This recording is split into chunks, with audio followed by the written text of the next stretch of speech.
Miami has Dolphins, the greatest football team. We take the ball from goal to goal like no one's ever seen. We're in the air, we're on the world is in control. And when you say Miami, we're talking 3-0. The Miami Dolphins, 3-0. 21-19 win. Hey, I want to welcome everyone who's watching, whether you're on Facebook, Twitter, YouTube. 3-0, buddy. You're watching 3-0. the Fins Talk Sports Network post-game show for the Miami Dolphins. Awesome. Chris, I see you. This fat bitch, thank you so much. What a day is right. Evan, Justin, my brothers, what a game at the edge of our seat. Dying. I mean, my goodness. It was an ugly win, but nonetheless, it's a W. And first off, I want to say we got more people joining us. Hopefully, Steve and Brett Legassi will be on as the show goes on. But, hey, we're going to get this party started right now. First off, Evan, let's get it going, brother. Yeah. What this game, again, ugly game. But there were some moments here. But I just want to get your raw reaction right now before we move to Justin, and I'll get our next co-host in here. What was your reaction throughout this whole game until the end, man? What stood out? I literally felt like I was like Wilson from like Home Improvement, where I was peeking. Like it was one of those games that was exhausting to watch. I felt like, oh my God. What's up, Steve? What's up, Steve? What's up, guys? What's up? I see the gang here. Welcome. Thank you. All right. Welcome to the network, buddy. I literally, it was like Wilson under Home Improvement. I was peeking under the covers. I was quiet, turned off social media, turned off my phone. I was nervous for this game. And the way the defense was playing, where they were doing your typical, they were allowing these long drives. It was like taking my breath away. And I go like, they need to get a stop. But I had this sense that, you want to know what? When Tua went down, I go, oh, my God, because of my worst nightmare of Bridgewater coming in the way I saw him in the preseason. And after that first half, I go, he better come back in the second half. But then when the second half started, I go, we're going to do this. Tua's back. He's going to lead them back. You could see how exhausted the Bills were under that heat, the amount of times, the resiliency of Greg Little coming in and out, the resiliency of the team. Oh, I know. And in the fourth quarter, when Tua threw that dime to Craycraft, and then the moment he threw that ball to Waddle, I don't care what happened. I was convinced no matter what else would happen in that game, the fact that he did that in stride gave me so much faith that this team, there's something special about this team. And compared to the first game where we weren't concerned about winning, and last game with that incredible comeback, even though they hadn't played their best game, this was the most critical win of the season because they played their biggest nemesis. They've lost 7 in a row to. And the fact that they fought back, they didn't give up, and they did not break in those last moments. The defense came through in the end, and Tua did what he had to do to win that game. The running game only had 40-something yards, but they got to keep – there was 2 touchdowns assigned to those 40 yards, so they used it when they needed to. The raw emotion was, today is the Jewish New Year, I'm here with you guys because I'm blessed, and no matter what I say, I can repent the rest of the week, but I couldn't be more excited to be here with you guys tonight because we're 3-0, and how many teams are there in the AFC that are 3-0? Just one, the Miami Dolphins. That's right. Justin, and we'll move on to Steve. Justin, man, you said before, right when we started, you were telling us that, hey, at Cat for Life, I see you, brother. Good to see you. Thank you, everybody, for tuning in. Melvin Ingram is a beast. But, hey, Justin, man, you said it. Really, the way Miami played, it was bend, don't break. It was, you said Miami didn't really have reason to win this game, but they sealed the deal. Give me your thoughts on this game, and what's your raw reaction?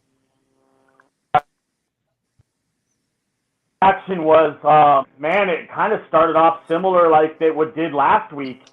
They got off to a little bit of a slow start, and next thing you know, it's just like one of those heavyweight fights. They just started trading punches, and it got around to about halftime, and Evan was talking about Tua went down and got hurt, and I was like, oh man, here we go. Man, I want to see Teddy playing, and then he almost threw that pick 6, and I was like, dude, this ain't good, So I went into halftime like a little bit hanging my head, like, come on, we got to get it together.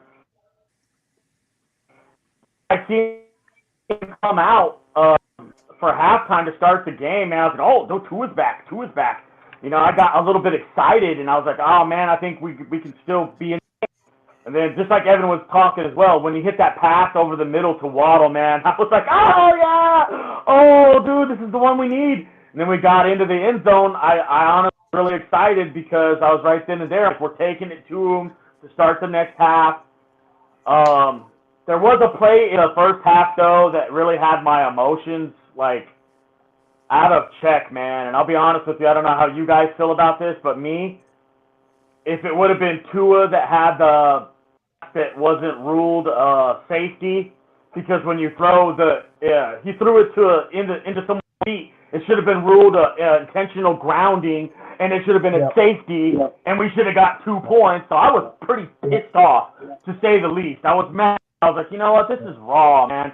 Then they just kept getting first downs, and they needed to, like, there was a fourth down where Josh Allen got it, a fourth down scramble, and he had Sealer had his hands. I'm like, come on, dude, get close to field.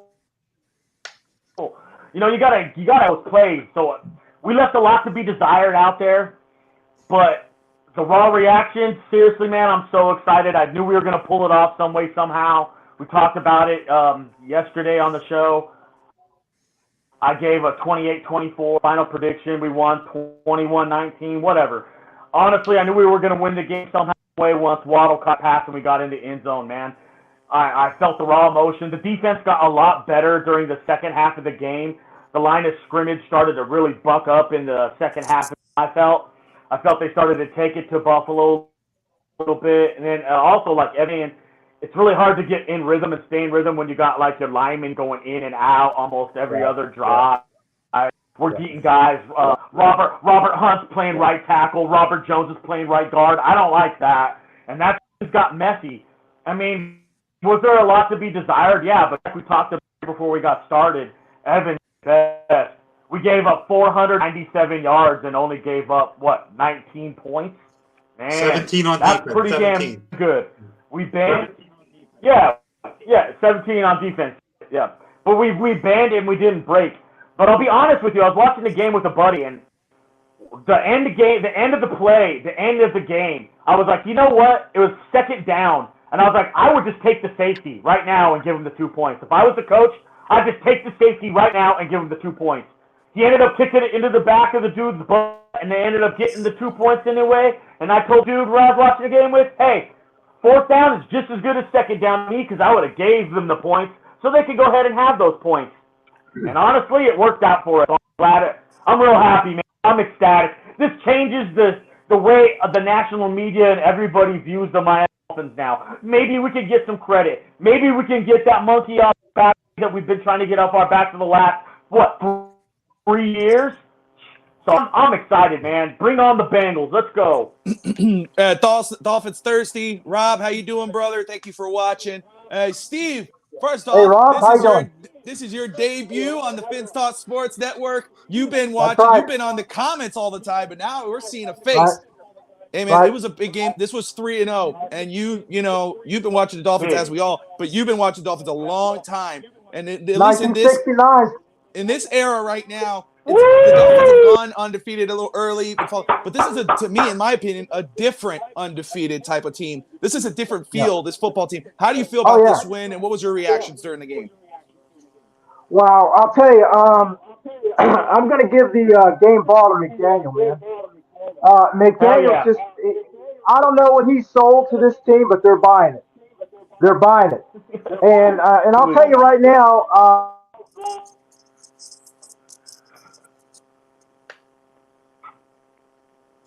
oh, no, StreamYard. Come on, baby. It's not StreamYard. You guys have to buy wired headphones. I'm telling you, me and Bobby know the trick. There he is. Have to buy what? Oh, wired headphones. No, you're good, brother. You're good.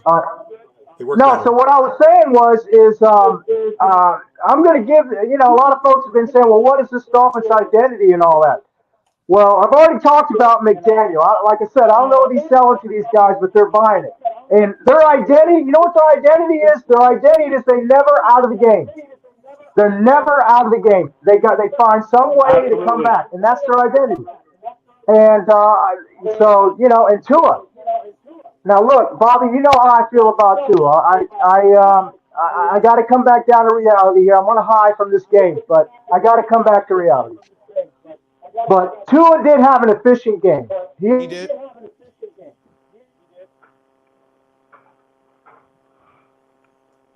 Hesitation. Give it a couple seconds. And the reason why he has an echo is no headphones. He has it on the speaker. There you go. Here he is. Okay, sorry. No, you're good, brother. So, okay, all right, that's all right. So what I was saying was about Tua. I got to say, he was efficient, and, coming back after that back injury, right? He got hurt, and it was supposedly it was a back injury. We don't know, right? The NFLPA is supposed to be investigating. Yep. They are. I know supposedly. why. I know why. Because they said head versus neck. No, I'll tell you why. Bobby wants to talk about it. I'll tell you. Yeah, we'll get to that. Let's see Steve come back here. Oh, we're back. There he is. Did y'all hear me? Me? Yeah, we can hear you. Okay, what I was saying was you got to give props to Tua coming back after that back injury or concussion. We don't know yet. Like I said, the NFLPA is investigating that. I don't know if you all knew that. Yes, sir. But anyway, he came back and he threw that 45, 55-yard bomb to Jalen Waddle. So you got to give him props for that. He had an efficient game. He had a typical Tua game. But he did enough for us to win, and that's what counts. Now, the defense. I know you mentioned the defense, Justin.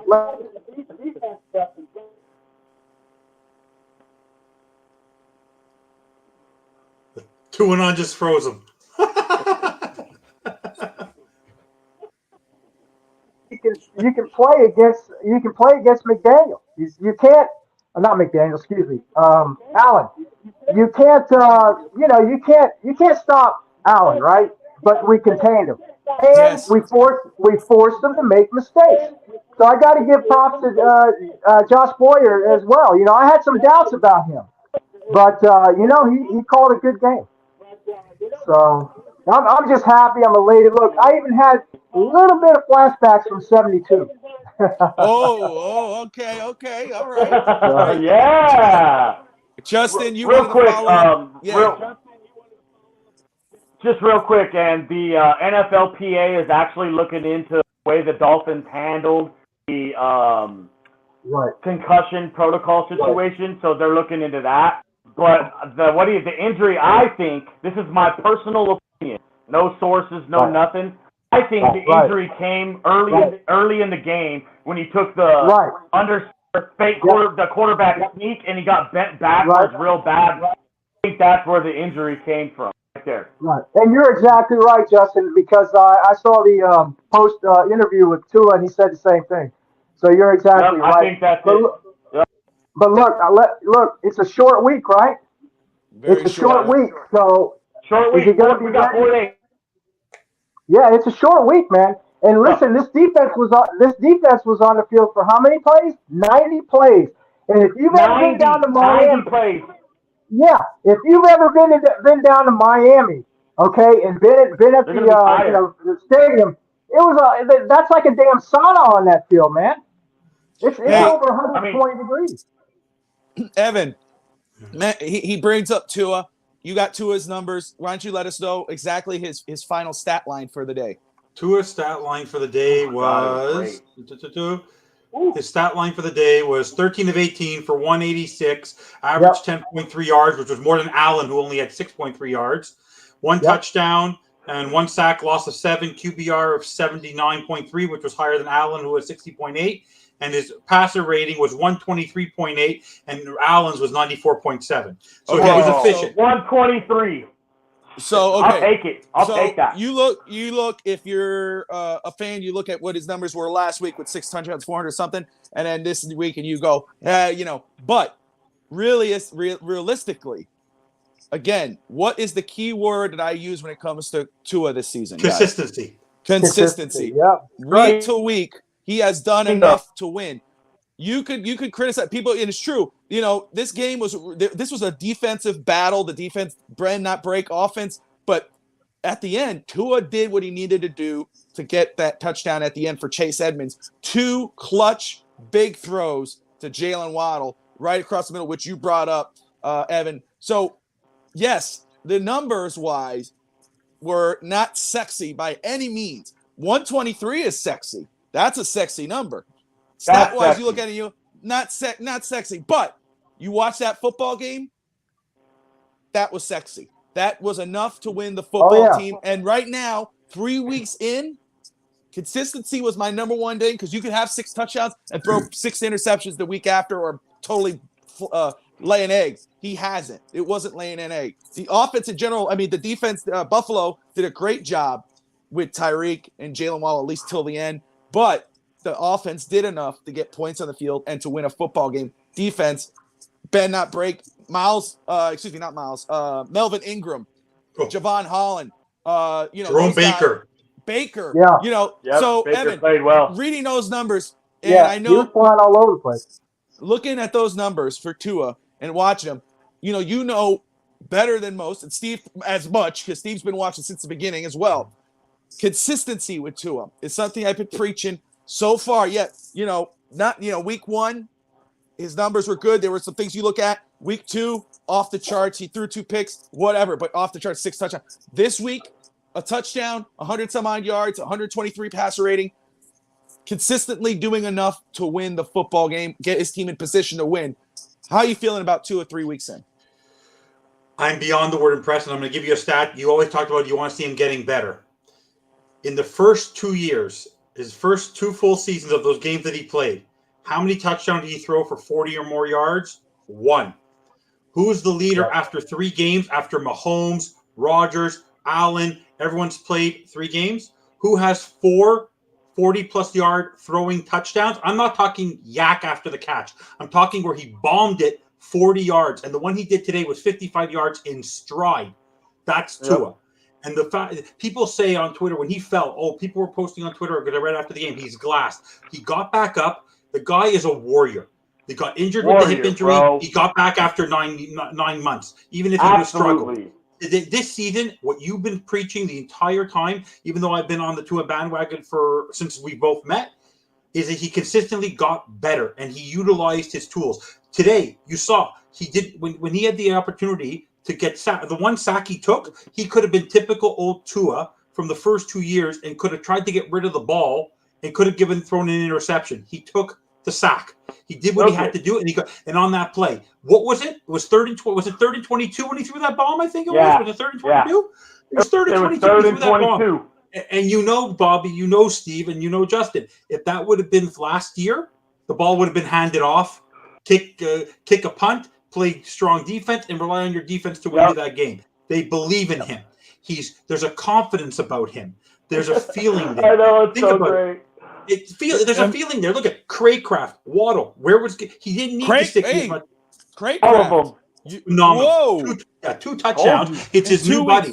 No, but I think he's this year's version of Waddle for Tua. He's his reliable slant receiver who he needs. I never because we all predicted Gesicki would be his most reliable target in the end zone. It's been Craycraft. Craycraft is. There is something about him. Evan, give me the numbers for the running game. Chase Edmonds, and then Justin. 41. I want you to talk. Go ahead. Hold on 1 second. 17 catches, 40. It was awful today in terms of you look at the numbers. Sure. Yeah, 17 carries for 41 yards, 4 yards a carry versus the Bills. If you include Allen's, was 23 for 115 at 5 yards a carry. The difference is the running game scored 2 touchdowns. So when they had to run, they ran. Okay, so yes, numbers again. They don't look sexy, but again, it was enough to win. No. Chase Edmonds, really that game-winning TD. So, Justin, man, what's your thoughts on this run game? Is this what we're going to see the whole year, or do we expect this to pick up, or do you expect it to pick up? I expect the run game to pick up considerably amount. I mean, we only have the ball, like he was just saying, for 41 yards on 17 attempts. I would expect us to run the ball a lot more and a lot more effectively down the line and down the stretch.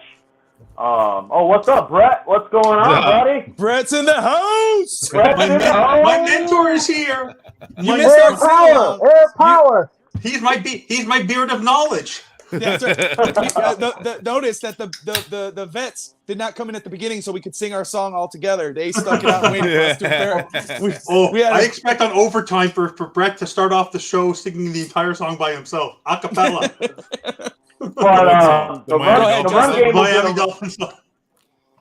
Yeah, the run game's going to get a little bit better. We're not going to face stout fronts like we faced today. One of the things to look at when you look at the numbers of the 115 yards versus the R41, Moss had one big run on that. So if you take that and eliminate that play, you probably have a better statistic. That was all but the one number that really catches my eye. Yeah, I know. Needham didn't come out there and fucking. I know. Contain it. I've seen it. I'll look back more at the film, and I'll go back and look through it all and exactly diagnose what's going on. But the one number that really throws me for like a what was the red zone attempts and made. We were 3 for 3 in the red zone. 3 for 3. So when we got in there, closed the deal. And that's what you want to see in games like this that are going to be close. You get in there, you want to close the deal. And I think they did that when they had to. Anybody that's concerned about durability issues, quarterback, I'm not saying you can erase those, but I think you can put some to bed the question being asked about your quarterback, what he's asked to do. And I think Evan hit it on the head, man. Like, I think they believe in this kid. I think they're going to let him sling it down. If that's what needs to be done, do it. If they need to run the football to get back into the game, then they're going to do that. But right now, I really like what they're doing. One of the things that really into my mind in the game, I kind of unwound and, not going to lie, I jumped in the hot tub and relaxed. And I started thinking to myself, you know what, if I was a Miami Dolphins football player, one of the first things I'd be wanting right now would be treatment, hot tub, and a massage, and then some more treatment. Okay, so as long as they can get some treatment real quick and get recovered, because we got to turn right back around and get on the road, get the show on the road, and we're going 4 days. We're going to play the Bengals. Days. They just beat the Jets. 4 days. So we need to get this thing going again quickly. Absolutely. Brett, first off, everyone, you're watching the post-game show, Miami Dolphins Post-Game Zero on the FTSN Sports Network. Smash that like and subscribe button. I appreciate you all watching. Wherever you are, YouTube, Twitter, Facebook. Brett Lagasse, my co-host for Overtime. We talked about it last night. It is a reality. Dolphins are 3-0. Brett, what you're I know, I was laughing. I laughed my ass off. You sent me some videos. I was laughing, dude. I sent that video so prematurely too. Oh, it was so funny. You're like, oh, this was a bad idea. Right before the drive that led to the butt punt. Yeah. So, but man, give me your reaction watching this football game, and then of course, like you said, the most exhausting fourth quarter. Yeah. You probably watched. And like I told you yesterday, I didn't see this game being a high-scoring shootout. It's just not how it was going to go. You did say that. It is. The Dolphins' defense looked bad. 400 yards in the air, right? But at the end of the day, 17 offensive points with a missed field goal. And they allowed to get them in scoring position. Basically, you can say twice at each end of the half. So let's say field goals are made on each end. It's only a total of, 23 points. So, again, scoring defense is important. Remember when the Bills players got upset last year because they gave 200 yards on the ground to the Patriots, and that reporter was like, "How is it embarrassing to give it that many yards?" He's like, "Look, we gave up 14 points. What do you want? Like, we're still in a manageable situation to win the game." So the defense has a lot of issues. The edges need to be set a lot better.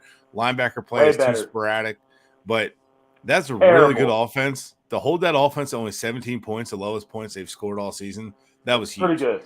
And and to hold them to 2 field goal attempts, to hold them on 2 or another goal line stand, just like we had last week, those came in huge. It came in clutch. And I really don't like the situation being in spread situation like that on the goal line. You have a fullback, use them. Get Wilkins back there with him. I don't know, something, man. Bad drop by Ingold, though, man. Yeah. Oh no, that was really wrong. But I mean, I was like, back against the goal line. But that stuff happens, right? It does. That if you look at it, can't happen with the Bills.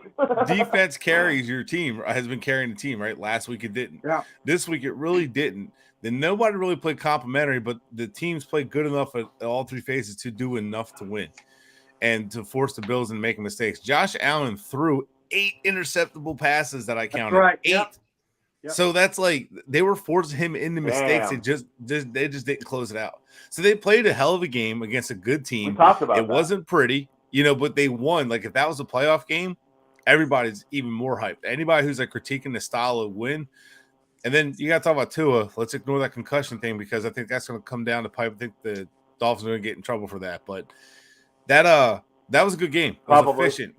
6 for We were 8, just talking about that. 138 yards of 10-plus passes. My friend Smart James, shout out to him for all the graphics. 6 for 8, 138 yards were his key facts. So, like, he completed 13 of 18 for the day, but 6 of 8 of those were clutch plays. And that 3rd and 22 after the sack, after the penalty, typical Dolphins will go, okay, we'll just run it up the gut and we'll punt it. We'll live to see another down. No, 42-yard completion to Waddle to put them in the 7-yard. And then and a damn good pass too. That was a clutch throw right on the money. That was a laser. Yeah, he took advantage of the blown safeties. I think if it was only 44. I think if it was like a 55, he would have had to stop it. I'm just kidding. I'm going to start. I'm not but it was a nice pass. It was like 42-yard gain. But no, dude, that was so huge. Like, I mean, he's been coming up huge on third downs and when we need him. That he was coming up big when we needed him to come up, and that's what I've been looking for. When everybody said, "Well, what we have to do?" It's either big numbers. Like, no, I'm not a stat whore. I don't care about big numbers. The fact that 75%, more of his numbers affected the game and changed the game is all you need to see. He's a big reason we won the game. He led us on 2 touchdown drives. The defense helped us on a touchdown drive on offense. So, like, they complement each other there. So there's 21 points off each other, but 14 points on offense. And the Bills only scored 17. So it's been it's been very good play. Numbers, I agree with you. Numbers don't mean it. What matters to me and Evan, we just talked about it, was consistency. Right. And it has been consistent for Tua. Hey, Steve, we talked about this a little bit on the phone. The first time you and I talked was Mike McDaniel. To me, I think the biggest difference with this football team right now, yes, Tyreek, Jalen Waddle, Tua's going to have some big numbers. Sometimes he's not, but he should when he has these players. But Mike McDaniel, in my opinion, has been the biggest difference in this football team. Not once do I see this team ever giving up. Very calm under pressure. He did have that he kind of rushed that challenge at the beginning of the game. That those are things that happen. He's a rookie coach. But overall, though, 3 games in this game, how do you feel about Mike McDaniel as the coach of the Miami Dolphins? Are you asking me? Yes, sir. All right. I've been going out. I'm sorry, guys. You're good. Look. I've been a Dolphin fan since 1969. My stepfather got me into the Dolphins. It was in 1970. We had a coach come in there, brand new coach. Now, granted, he was a Super Bowl winning coach, Don Shula. He brought a bunch of freaking coaches on that team. They were just astronomical. They were just great. I mean, they developed the players that they had. Don Shula sprinkled a few little players here and there. And but from then on, it was, 71, 72, 73. But the bottom line is I'm seeing the same thing in McDaniel to a degree. Not the same coach, okay, not the same style. But he's done the same thing. He's not a Super Bowl coach, but he's a great offensive coordinator. He brought in some good coaches to develop this team. And I just think he's a good coach. He's a solid coach. He's a good play caller. And, that's what I think about McDaniel. I like him a lot, and I think I think eventually, this team, you haven't seen the best of this team yet. Let's put it that way. I absolutely agree with that. Evan, we've talked about that. We haven't seen all 3 phases. Me and Brett talked about it last night. Defense game 1, offense game 2. Defense game 3. We haven't seen this team all 3 phases. We haven't seen a complete team. What does that tell you, dude, about Mike McDaniel as a coach and the possibilities of this team in the future, at least this season? That this team is able to win the games that they don't think they're about, that you don't expect them to win. And you're supposed the sign of a champion, and we've all played amateur sports. We've all played. Is you win the games you're not supposed to win. That's what makes you a contender. You win in the trenches. There's a guy on Twitter, I forget his name. I think his name is JPF Scout, digging in the trenches. That's what they did. They played smash mouth football against a very dirty team.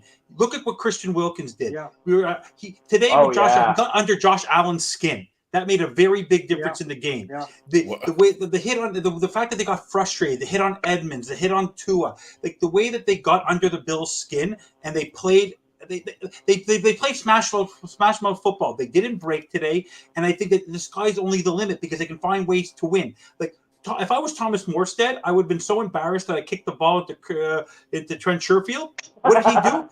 He took the ball in his hands and kicked it 74 yards. 74. That's more than a kickoff. And that was way bigger than people wanted to give it credit for. Huge. Oh, yeah. They got the ball at the 20. They had to go. It was basically Bro, a kickoff. that's huge.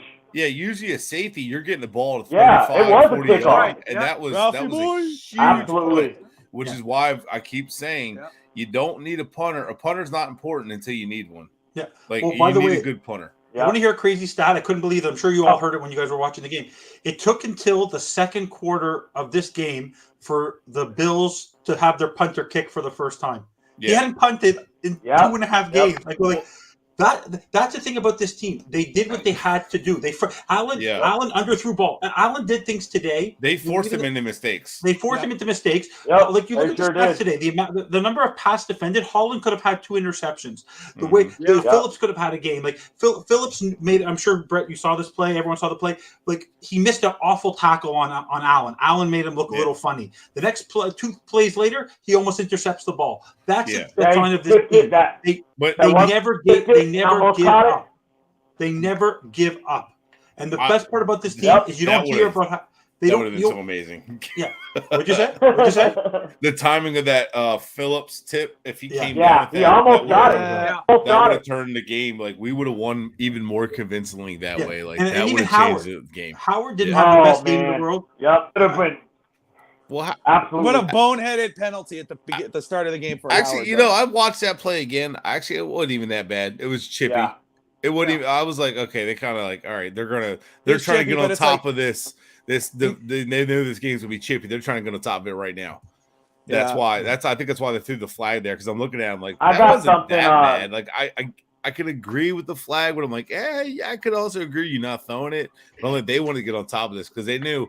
If you guys remember, Josh Allen and them at the end of the game last year at Halloween were doing this to Wilkins, and Wilkins is ready to go. Yep. Well, that's why Wilkins got under skin. And when I told people, I've been telling people, if you watch him come out Monday night against the Titans, the Bills were like feeling themselves already. They're a hot team. They are going to feel themselves. And McDermott had to. There's too many coaches with the MC to start. Thanks for tuning in, Wilhelm. We appreciate you. Yes, we did hand it to you. We got you. But good luck to the rest of the year until you face us again.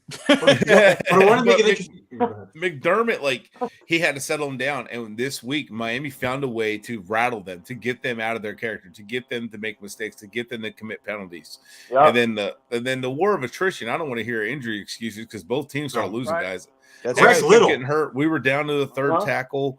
You know, we had to shuffle Hunt at one point. We had to put in Coleman, so it was like it's.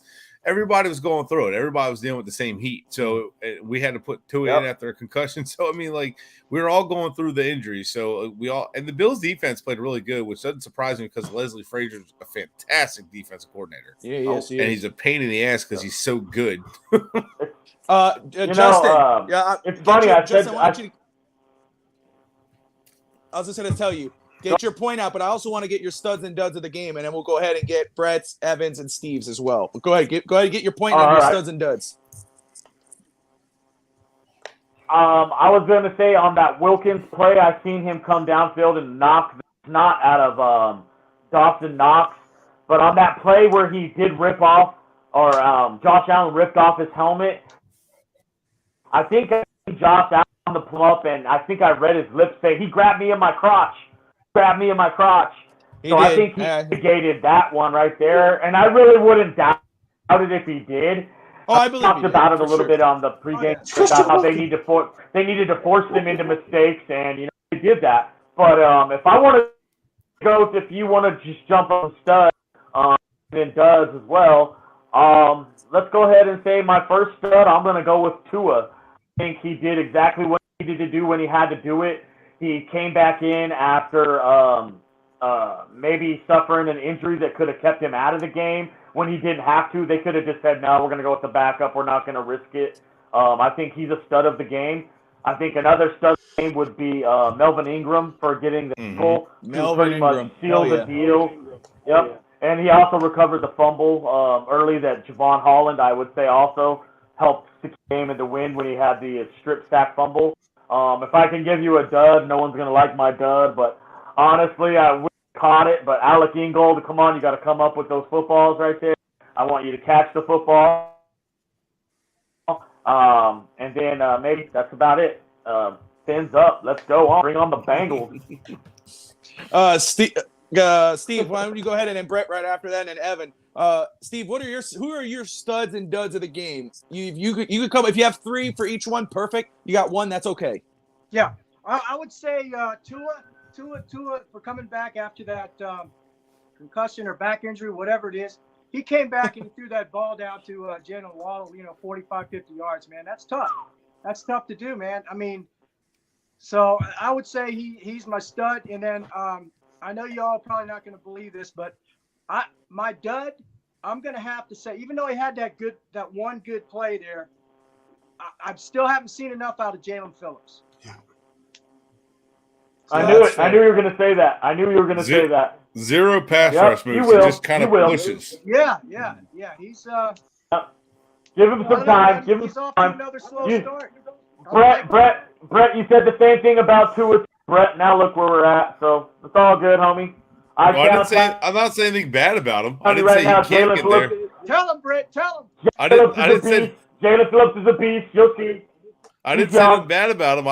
I was high on him. I'm high on him. He just has 0 pass rush moves. So until he develops that, bro, you're like he just punches people around. He's got moves, bro. He doesn't have. He has no moves. He gets stonewalled until he figures it out. Until he figures out how to use his hands.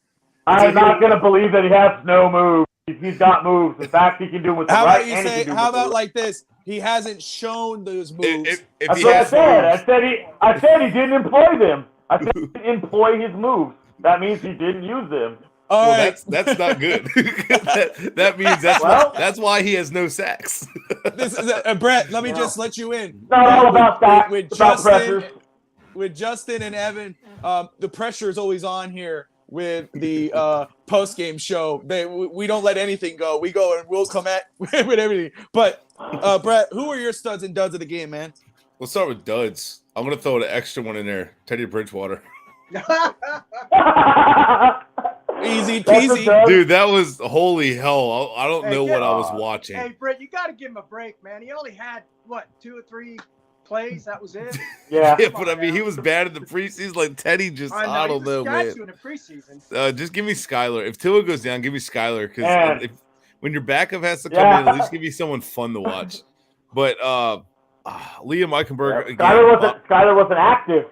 Liam Eichenberg, another bottom of the barrel type of offensive lineman we're trotting out there. Definitely a dud. Just our linebacker core duds, just not getting enough. No, that's a dud. Yeah, yep. The middle of the field's wide open all the time. In our studs, I'm going to give the whole secondary. Ain't as good as you think. A lot of people are going to kind of downplay our secondary because of how many yards Josh Allen had.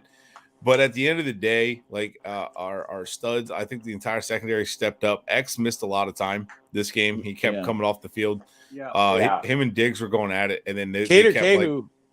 I love it. Cater Kahu. Brandon Jones was setting the tone with the hits. Holly. Yeah, me too. Yeah, 100%. Crossan, they were all having a good game.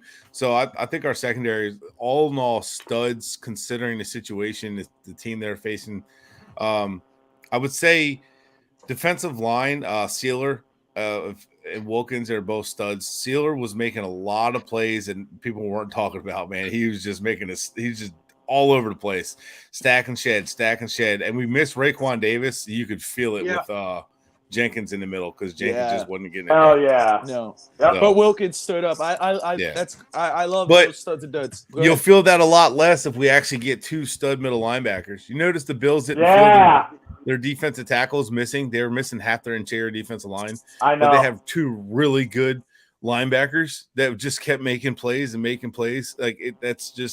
That's why. We need that. We don't have that. The edges of our defense are completely Milano and Edmonds garbage. There's no edge of our defense, but Flowers is getting there. Ingram, I'm going to have to give him a stud because he gave us pass rush when we didn't have it. He's not very fast to pass rush anymore. He's kind of lost that like speed, but he's got the power to like drive and bull.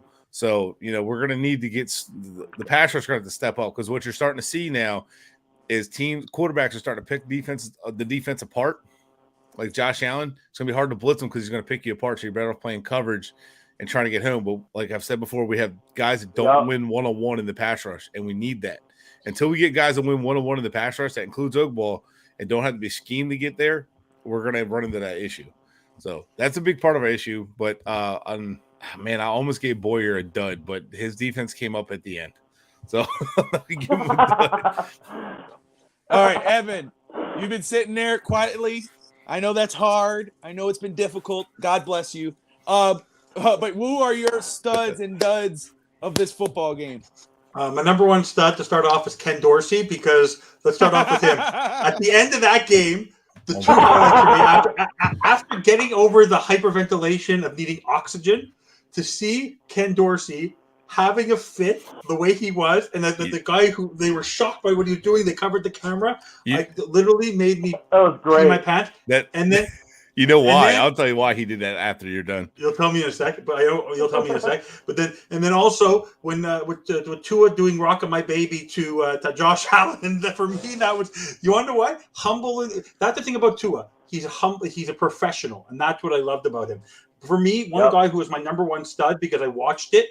Our offensive line was getting beaten and battered throughout the entire game, and the fact that Greg Little kept on coming back in every time he got injured. They talked about it on the broadcast. I watched him. The guy was a stud today because to be able to put your hand down, he got hurt after that first play. He came back in. He never gave up because I don't know if you saw this. The moment they moved, the moment he left that game before the end of the first half, and then there was and then Hunt moved to right tackle. We got sacked. It made a very big difference because Little has been playing in that scheme. It made a very, very big difference for me.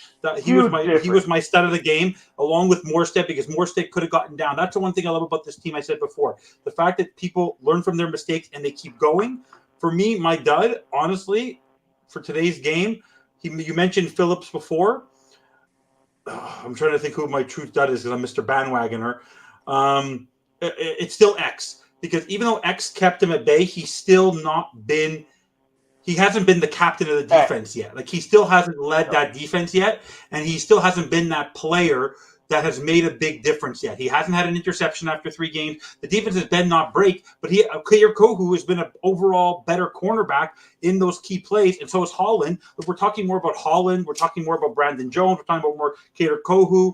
We're not talking about X at the end of the game and what X did to help us win the game on that defense. So for me, he still has, which is for me, he's going to hit that stud level. But today, he wasn't the reason why the defense was able to not break. He wasn't the key factor because he was covering Diggs. He wasn't the key factor. So for me, he didn't do enough to play that game. Like he should be intercepting the ball in the first 3 games. He should at least have 2 or 3 interceptions, and he hasn't. So for me, he's been my dud so far today. If I had to look for a dud.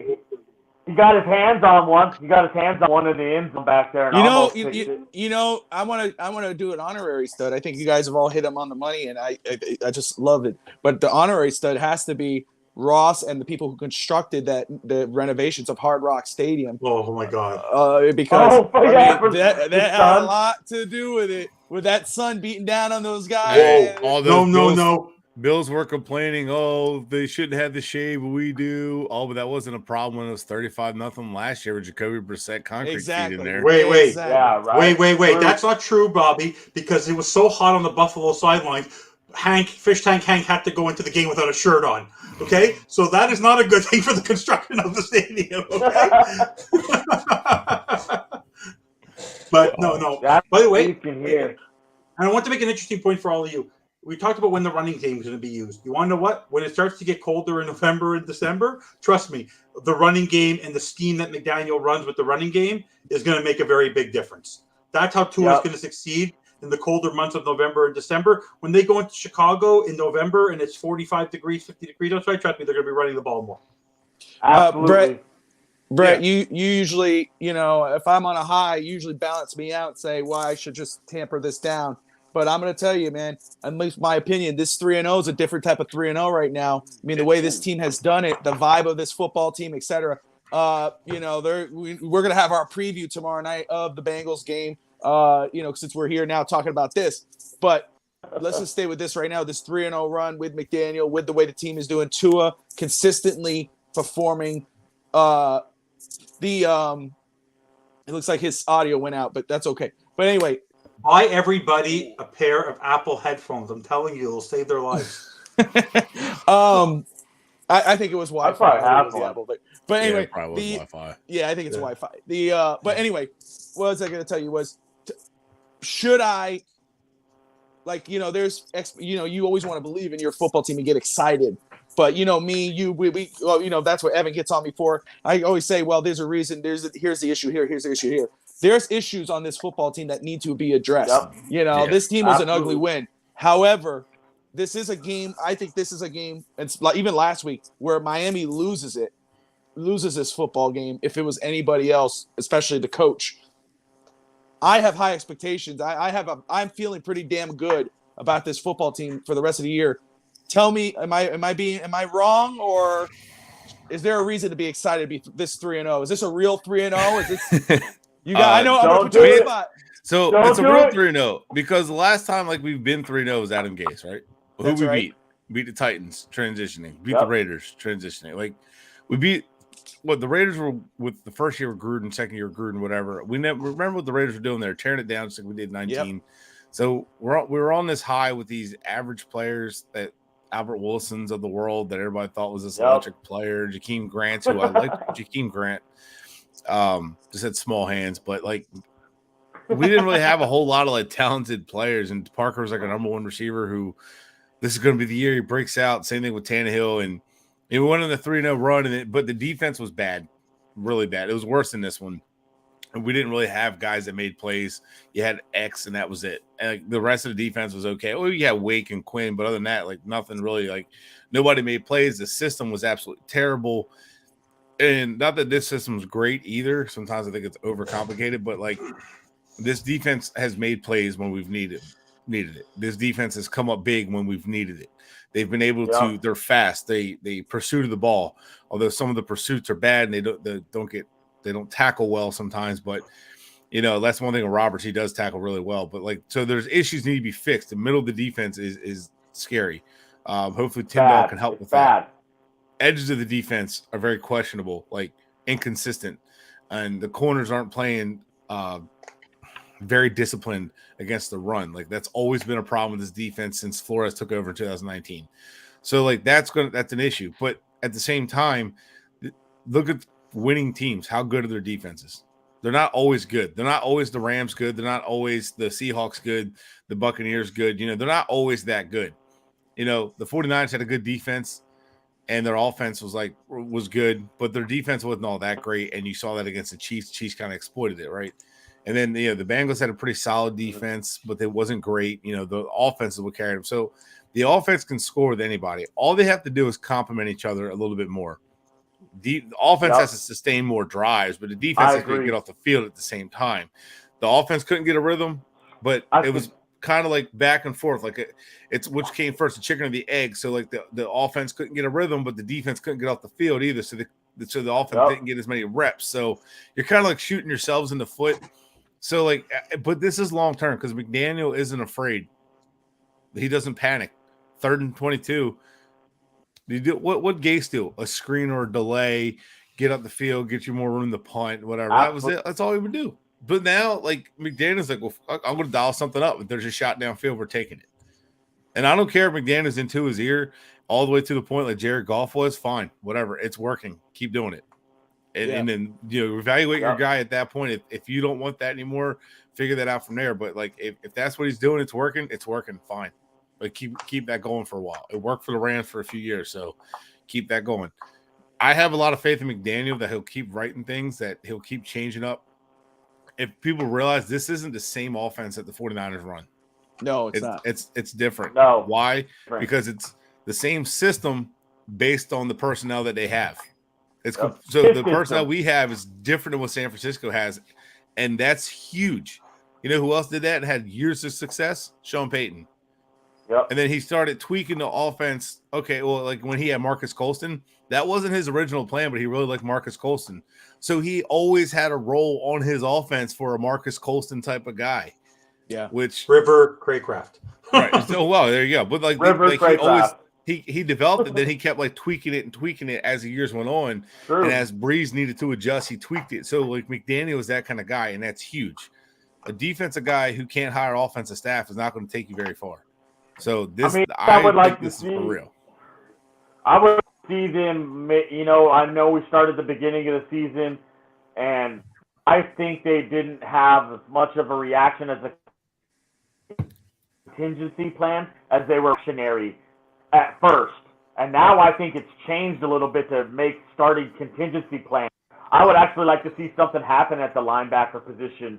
And what I'd like to see happen is Channing Tindall get a chance to come on the field and maybe give us a little bit of oomph that we need up the field. So I think that's a big problem with this team, and it's been a problem with this team, is the linebacking core is just not what you need. We need thumpers. We need two thumpers we need two more linebackers. Someone who will stop the run. We need thumpers. Guys will Sammy. I think even Eagle Baldwin's the best stopper at this point in none of Roberts. our Roberts is there. Trust him. Well, like Baker gets a lot of heat. I need someone who's going to stop the run. Yeah, well, Baker gets a lot of heat for gets blamed a lot. Baker does his job and his role well, but he's also asked to do a little bit more because Roberts is so limited. So if Tyndall could take over that role, he hits like a hammer. That's what I'm saying. He's a big linebacker. He hits like a hammer. If you get a guy who could take over Roberts' role, you can have Baker kind of playing his true role. And then Baker's now all of a sudden a better player. I like Roberts, but he's a liability. He's a liability all the way. We need someone else. Justin, let's get some final words in as we get up on the hour here.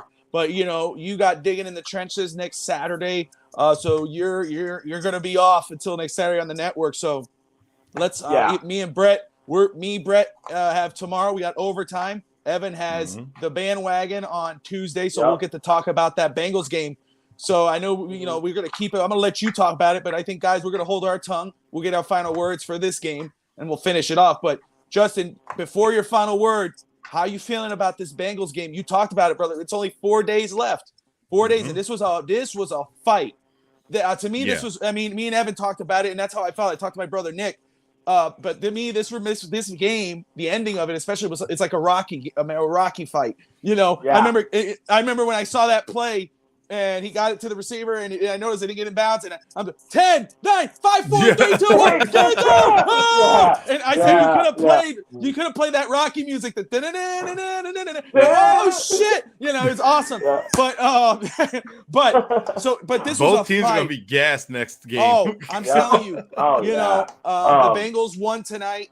Today they beat the Jets, and I know some people say any team could beat the Jets, but the Jets have been playing pretty good football as of late. They did lose today, but they've been playing pretty good. So, but the Bengals, they've won. Now they're back in the winning column. They're going to be a little hype going into Thursday night. Miami just won a big game. They're 3-0, and it's a legit 3-0. It's not an aberration. But it's Miami's two playoff teams they beat. That's 100%. And they're going now to this game on Thursday night, beat up, recovering. But how do you feel truly about this football game? How do you feel about Miami's chances? And then, Evan, you'll get your final word, Brett, and then we'll close it out. It's funny you were talking about the game there because I was watching the end of the game. Like, he threw the pass and the time ran out, and I was literally laying on my living room floor. Oh my God, stop him! But I looked around on the field and everybody was gassed. The Buffalo Bills were gassed. There were helmets off. Our players were gassed, helmets off. They left everything out there on the field. Thinking about this Bengals game, if I really think I was talking about earlier, about going in, getting treatment, getting all the, treatment now as much as you can, recover as quickly as possible. I think, I just hope we didn't use all of our gas for this game and didn't save any for the next game because 4 days to turn around and play. We just went 9 plays on defense. I want to hopefully that we can come out there with the win. I'm going to hope for the best, but prepare for it if you kind of get my idea. think they're going to have some contingency plans in place for maybe some guys they want to try to rest, but I don't think we can rest anybody. I think it's just like this game we played here, all hands on deck. Let's throw everything we got at them, and let's try to come out of there with the win. I think the Dolphins will somehow pull off the win. Hey, you know what? I think you bring a good point, and we'll go to Evan. And Evan, let's hold our predictions and all that till Tuesday, if you don't mind. But I will say, though, even if Miami, and it would be under, hopefully they don't. We want them to win. We want 4-0. However, after today, if Miami falls to Cincinnati on Thursday night, 3-1's a pretty damn good start, especially after you beat a Super Bowl contender in Buffalo. So that's great.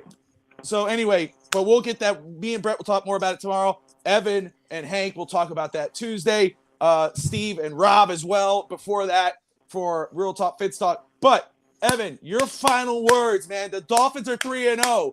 They are seriously right now the greatest football team, at least right now in the football, the best football team. They're 3-0. They're on top. Their offense is off the charts, whatever. How are you feeling about right now about this game? Final thoughts for Dolphins over for Buffalo? Me, it's a sense of relief. It's a sense of, it just makes me feel like everything I've been passionate about for the last couple of months and my fandom has truly just been worth it because it's a different kind of team. I've been following this team forever. And for me to see the way they've been playing games, they've never played football like this in all of my memories, where they're finding different ways to win. They're clawing. They're not giving up. And when you look at how the prognosticators were predicting, the AFC West, 4 teams are going to go out of there. The Raiders look awful. I told everybody today, I don't care what Herbert could be 50%. I understand what he was, but the Chargers lost by 28 points to the Jaguars. The AFC is not as powerful as people think, and even if they do come around in the next couple of months, in the next couple of games, I understand it's only 3 games. We've given ourselves enough of a cushion that we're winning these games the hard way. And like for me, my feeling at the end of the game is I'm going to be really following what happens with the investigation. I'm going to leave. I'm not making any predictions about a game, but I will tell you this. The one thing I did get out of it though, and I'm not trying to jump on it, and I always said this before to you guys before in previous shows, I don't like when they sign backup quarterbacks from Florida. I've always been anti-Florida that. I love the fact that Melvin Ingram, by the way, I love it. He's one of those old school defenders. He doesn't wear gloves. I love like the way she's like an old school defender. And Teddy Bridgewater in 100-degree heat is throwing a football. And what did he do? He got set.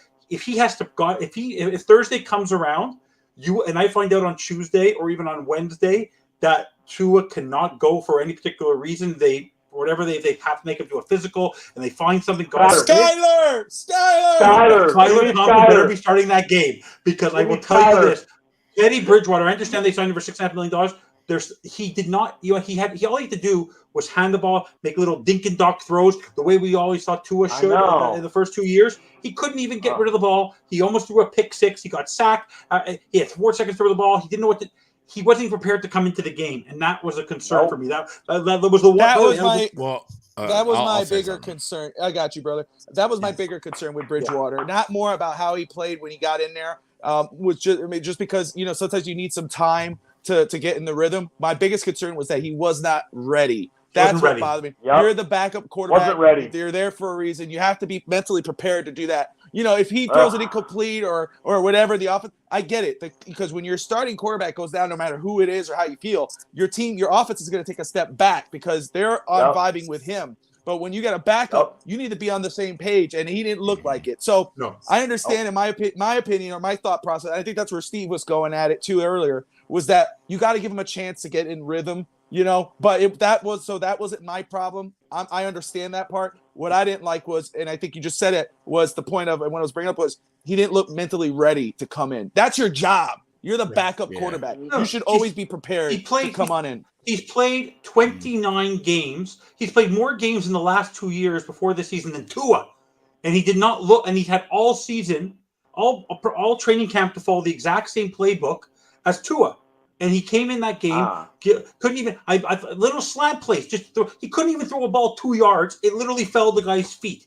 Like, I know. So for me, football 101, man. Terrible. 2020 Tua. He looked like 2022. Yeah. So for me, that was the one thing for me that gave me concern there, because you've heard me talk about him. The fact that the preseason, I just didn't. I went to training camp. I remember I was at training camp and I watched how he threw the ball. And I told you how good Ingram was, and I told you how bad Bridgewater was, and he doesn't feel like it was like the first time I looked at myself. You know, like 2 years ago, if Tua wasn't playing so well, Fitzpatrick would come in like he did in Las Vegas, and he would bring us back into the game. Today, we were begging and praying for Tua to be back at the half, because we all know for a fact that if Bridgewater was leading us back in after the half, not a chance. Tua is giving you a chance to win. That's the thing. He's no longer what people thought were 2 years ago, where he was winning. The Dolphins were winning in spite of Tua. We're winning because Tua is part of the team. And the one thing I wanted to give one last point before we pass it over to Brett was, if you look what happened at the end of the game, this is what I love about this team. At the end of every game, it's all about family. It's camaraderie. No one's getting mad on the bench, no matter what happens. Yep. The Jets game, there's having brawls on the bench between. They were going at it, the coaches, Bieniemy and Mahomes, because of the blown game in Indianapolis. They were screaming at each other, walking back into the locker room. There's a camaraderie there that McDaniel brought in. The environment we all know was toxic in Miami the last 2 years with all the rumors. Look what's happening now. It's about family. It's about unity. The other games, the losses. If we would have lost today, it was a close game, and we all said as long as we were consistent, that we were still going to be positive about the direction this team was going in. Teams that lost today were fighting with each other, getting angry at each other. The Dolphins in 3 games, no matter what happens, I'd be pissed if I was Tua. At one point, we were all sitting. I don't know if you timed it. I was looking at my clock. 28 minutes. That play after the first half, it was 28 minutes he sat on the bench. He literally sat there for 28 minutes. Well, that happened in Baltimore, too. That happened in the Baltimore game as well. And he still stays fresh. And he still stays fresh. Yep, that happened. And he comes in and he's ready. Yep. He's ready for these moments. And that's what I always said to you guys, that he's ready for these moments. Perfect. Brett, last word, brother. What do you got? The team won. Again. That's right. Found a way to win. Yeah. When they needed to play, they made a play. And I questioned some of what McDaniel did at the end of the game, using a timeout before the goal line stand. The play calling was questionable. The punt in the back of the end zone, it all worked out. Lucky or not, whatever. It worked out. And they have to keep going. They have to keep finding ways to win. They have to keep coaching them up, coaching the team up. You notice Sherfield and Craig Kraft are on the field more, which we'll talk about more about Cedric Wilson tomorrow night. Why we haven't seen him. Curious about that. But, they're starting to see guys that are under radar guys step up. So we're going to start seeing that they're coaching these guys up. They want the next guy up. If Bridgewater has to play Thursday for whatever reason, the NFL finds it too. It has to sit after that or whatever. It's fine. Bridgewater will get his reps. They're going to prepare him a lot more than this game. And he'll be prepared. He'll be taking first-team reps. There's a good chance that Tua rest a couple weeks or a couple days this week. I don't know. We'll see. And Bridgewater's going to get first-team reps just to kind of get out there just in case. We'll have to see what goes with that. But the team's winning as a team right now. Offensive line is holding them up. Some parts of defense are holding them up, but they're still finding ways to win. Once it all settles in, once it gets together, they can hit the ground running even more. But the sky's the limit right now. And we might get our hearts broken at the end of the year. It might happen. But they're headed in the right direction. Thanks, Brett, you son of a bitch. No, just kidding. They're going to want to fix it. Well, Brett, I have a little secret for you. Brett, if the Dolphins win the Super Bowl, Bobby's taking all of us to the Senior Bowl. I got to help them get us there first. By the way, Justin, we're all going to the Senior Bowl together. No, so let's do it. To Evan's point, the AFC I'm down, bro. People mentioned, but look, it's still early in the season, so we have to be prepared. Like the Chargers, they're going to bounce back. They have a talented team. I don't question their coaching staff because Brandon Staley makes some really bad decisions. But they can't play without Keenan Allen. Keenan Allen's a huge loss. Yeah, and that's their offense is that's a huge loss without him. But Herbert's going to get them going. The Chiefs are going to be there. The Ravens are going to be there. The Steelers are not going to be a walk in the path. They got the Bengals coming up. They're a Super Bowl team, and they've been in every game. They haven't been blown out. Even with throwing 4 picks, they stayed in that game. So the Bengals shoot themselves in the foot more than anything. Again, have to force them into those mistakes coming off a short week. It's going to be tough.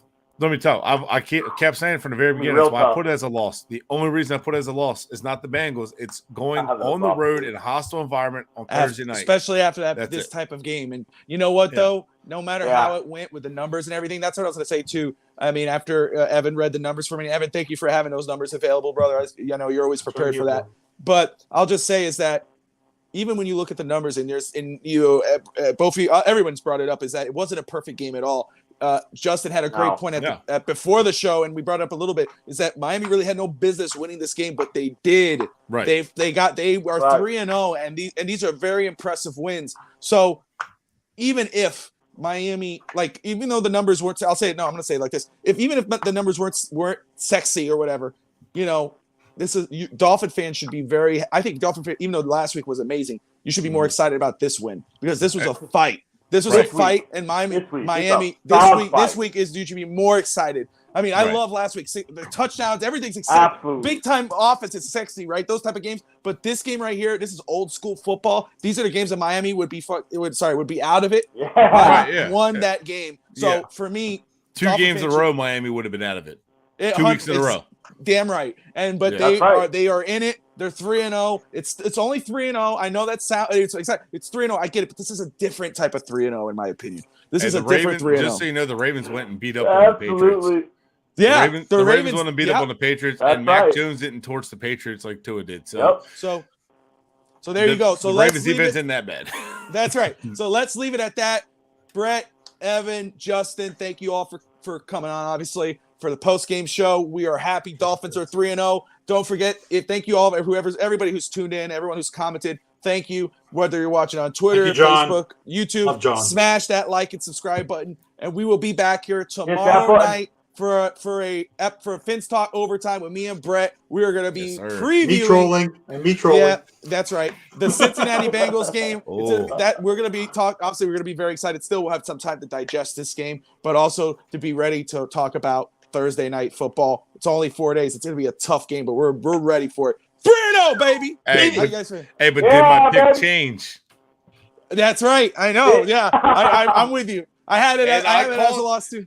I ended the show last night 3-0 on the way. Here we are. Brett, you're sitting you're sitting shotgun on Tuesday. You're sitting shotgun on the bandwagon on Tuesday, buddy.